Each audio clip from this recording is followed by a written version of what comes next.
Hello guys, nandito na naman ako at ito komentuhan naman natin ang sinabi ni Tito Sen about sa desisyon ng Supreme Court about sa MR. Although marami na tayong napanood dito, ito nung isang araw pa ngayon ko lang ito mai-content ano. So ito pag-usapan na natin ngayon. Let's go.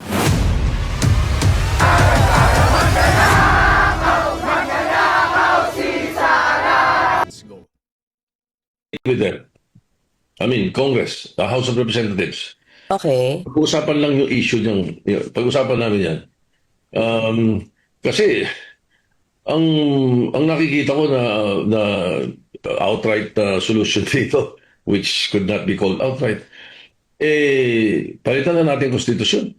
Yun ang tama. Yun ang maganda. Yeah, palitan ng konstitusyon, i-amend pero mas maganda palitan na nga naman. Sapagkat I think let's face this guys, it's already long time overdue. Overdue na po talaga ang ating konstitusyon. Kumbaga kailangan na ng upgrade. Parang sa mga cellphone din 'yan or sa mga gadgets, 'di ba? Pag hindi mo na-upgrade nagka-crash, nagkakaroon ng problema. Parang ganoon rin, very outdated na kasi nga napakatagal na. So panahon na galawin ito. I think at sang-ayon ako. Kaya nga sabi ko mukhang itong pangyayari, kumbaga let's take the best out of in it na lang, no? Dito sa desisyon ng na MR ng Supreme Court, mukhang mapapaganda pa dahil mukhang ito na yung gumising sa diwa ng ating mga politiko at ng ating mga kababayan na talagang dapat palitan na. At the same time, ang ginawa ng Supreme Court, sablay. Kumbaga, dahil sila ay mga co-equal branch at merong pakikialam, sapagkat sa lahat ng sinasabi ng mga legal luminaries, sa lahat ng mga naririnig ko't napapanood, ang komento nila talagang medyo sablay. Even ang Congress, sabi rito, sablay talaga ang Supreme Court dito dahil nga sa pakikialam. Kaya lang, syempre, dahil nire-respeto pa sila, para lang wag magkaroon ng constitutional crisis, susundin. Pero, ito'y hindi magandang president, no? Hindi maganda itong halimbawa na kung basta sila susunod, parang pinapayagan nila na na saklawan ng isang co-equal branch mo, no? Co-equal power mo sa government ang iyong kapangyarihan as legislator. Kumbaga sinasaklawan ng inyong trabaho, which is hindi na ito maganda. Kaya nga I think para hindi tayo magkaroon ng constitutional crisis, ang isa sa mga susi rito talagang palitan na. Kumbaga amyendahan or palitan ang ating konstitusyon, trabahuhin na napapanahon na. At ito magandang move ito nila ni Tito Sen, na sabi nga nila mag-uusap sila ng Kongreso, ng lower house, no, which is good. Good initiative. Sana magtuloy-tuloy ito, 'di ba? Baguhin na natin. Tama, Pagka tama. ganyan, pagkatapos, marahil yung Constituent Assembly makakagalaw dyan or maghihintay tayo decades. Bakit? Wala na, paggalawin nyo na, wag na tayo maghintay pa ng decades. Yeah, na kayo, Constituent Assembly na kayo, tuloy nyo na yan. Wag na kayo magpatumpik-tumpik pa. Dito Sen, go, fire! Suportado namin kayo. Thank you, no? Suportado namin kayo. Kaya tuloy na yan, wag na magpatumpik-tumpik pa. Kailangan ma-retire na muna itong mga Supreme Court Justices na to para Ayun lang, wag na tayo maghintay ng dekada, impeach niya mga Kasi matagal-tagal pa yan. Pag magre-retire, ilan yung tinalaga? 12 yata yan, yung tinalaga ni Fentaboy. 12 pa yung natitirang yan, mga wala sa hulog. So, dapat, panahon na, impeach na lang yan. Walang hiya. bago kaisipan. Kasi unanimous, wala man lang dissenting opinion, wala man lang opinion. Yes, manipulated talaga, no? Grabe talaga, no? At the same time, guys, ito, ang tanong ko sa inyo. 63 years old pa lang itong ponente ng si Leonen, siya ang ponente diyan 63 years old pa lang siya. At his age na 63 ang mandatory retirement age ng isang Supreme Court justice 70 years old. So ibig sabihin meron pa siyang 7 taon. As of now, isa siya sa most senior, no? After sa ating justice, no, siya ang isa sa mga most senior na associate justices, no? So, ibig sabihin may chance yan na maging Supreme Court justice kasi nga ang Supreme Court sumusunod diyan sa tinatawag na seniority as part of their tradition, ano? So sumusunod sila sa seniority although ang appointing power nasa pangulo, pero kahit ang presidente ng Pilipinas kumbaga bilang pagrespeto sinusunod nila yung seniority, no? So kaya may posible na maging Supreme Court Justice pa yan. Paano mo naman magiging Supreme Court Justice ang isang tao na ang isang ponente at ang mga justices na ang naging batayan ng desisyon ay article galing sa ABS-CBN tapos idinebunk pa ng ABS-CBN na mali daw. Tapos pinanindigan na lang ngayon. Saan ka naman nakakita ng ganyan? Saan ka naman nakakita ng nagdidesisyon na inaamyendahan na yung ating saligang batas? Wala naman silang kapangyarihang mag-amyenda ng saligang batas at yan ang kapangyarihan ng pag-aamyenda, pagbabago ng ating konstitusyon, sole power lang ito ng legislative.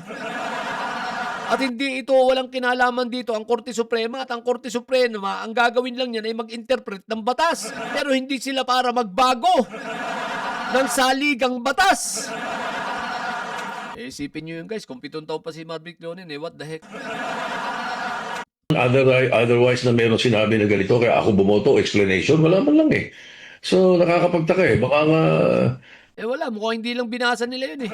Sabi lang nila, siguro baka nagkaisa yung mga yun, consensus sila, sabi lang, hindi, kung ano na lang decision ni Marvic Leonen, yun na lang. Di ba? Sabi ng mga sa mga nakabasa na ng decision ngayon na bago sa MR, meron mga changes na naman. Kumbaga, meron naman mga pagbabago na binago yung unang decision nila, what the heck? Pero dininay pa rin yung MR.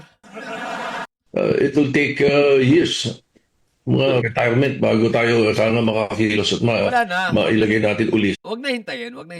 Baguhin na. It's time. Dahil sa mga napapanood ko, marami na rin ang umaayon, mga legal luminaries. Ang sabi nila, palitan na. Kumbaga, na-trigger na nga nitong decision na ito ng Supreme Court dahil nadismaya even ang mga nasa mga law practice, mga law practitioners, no? Na mga personalities, mga legal luminaries, retired judges, retired Supreme Court judges, 'di ba? Iisang kanilang mga sinasabi, mga law school deans, 'di ba? Iisang kanilang sinasabi, nagkakaisa na sila na dapat amyendahan na or palitan na itong ating saligang batas, trabahuhin na dahil nga sa ginawang ito ng Supreme Court. So, ibig sabihin, kung meron dapat ditong sisihin, walang iba kundi ang Supreme Court din. Kaya, tama. Sabi nga, all things work together for good. I think, mabuti na rin, ito ay ikagaganda rin na rin ng ating bansa na ma-upgrade at ma-update ang ating konstitusyon, no? Kung ito ay baguhin, di baguhin na, once and for all, di ba?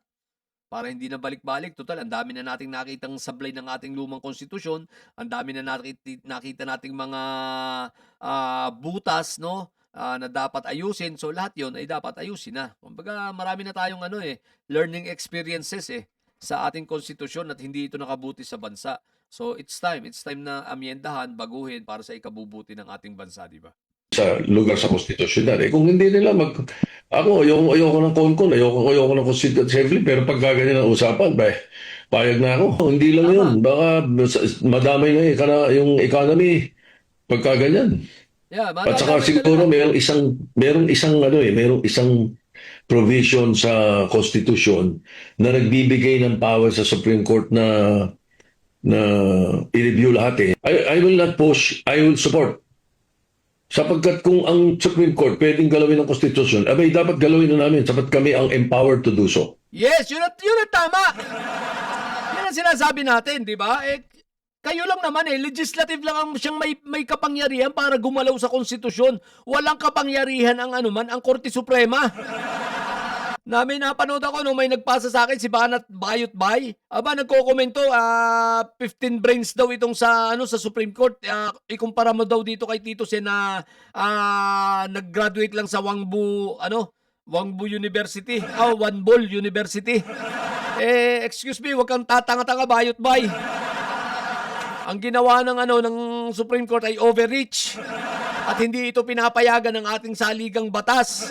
Pasalamat ka't may respeto. Pasalamat tayo may respeto pa ang legislative sa sa Supreme Court. Otherwise, magkakaroon tayo ng constitutional crisis, no?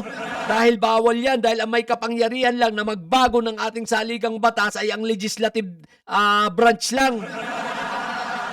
Ang trabaho lang ng ng Supreme Court ay mag-interpret. 'Di ba? Pero hindi para sila ay baguhin nila ang kung ano ang nasusulat sa saligang batas. Ang tatanga nito mga didilis na to. Di ba? Yun ang punto ko.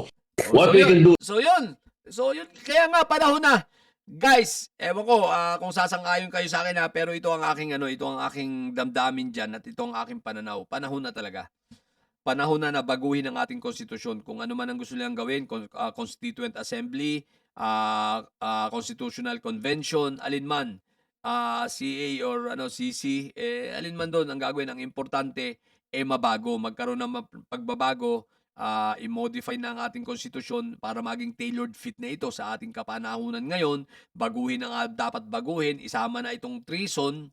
No, baguhin na rin natin ang batas natin sa treason, itong sa impeachment, napakarami pati ang sistema sa ating sistema sa mga budgeting, pag-release ng mga pondo, mga ganyan.